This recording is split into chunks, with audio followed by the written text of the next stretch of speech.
So here we are, it's Super Tuesday, the most important day in the U.S. primaries as both political parties try to figure out who they're going to try to send to the White House. And I'm loving it, despite the fact, in all honesty, I have no idea how it really works. I know it's democracy in action, but to me it might as well be Chinese algebra. And yes, I admit, it bugs the hell out of me that the Americans have this system of choosing a leader that, according to CNN, everyone understands, and I just don't get.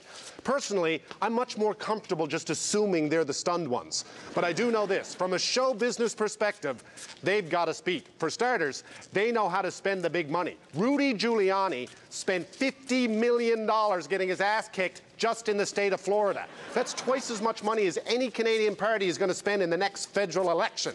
And it's not just the big money that makes it exciting. They work these candidates like Torbay ponies. They're exhausted. Cripes, there's a national debate on CNN every 3 hours. Half the fun is flicking on Lou Dobbs every evening to see the bags under Hillary Clinton's eyes get bigger. And speaking of Hillary, when it comes to casting, we can't touch them. Here we are. We think of ourselves as this progressive, diverse nation, and yet there's big, bad, backwards America. And who's running for the big job? A woman, a black man, a libertarian, a Mormon with big hair, and some dude who was in a bamboo cage in Vietnam for 5.5 years.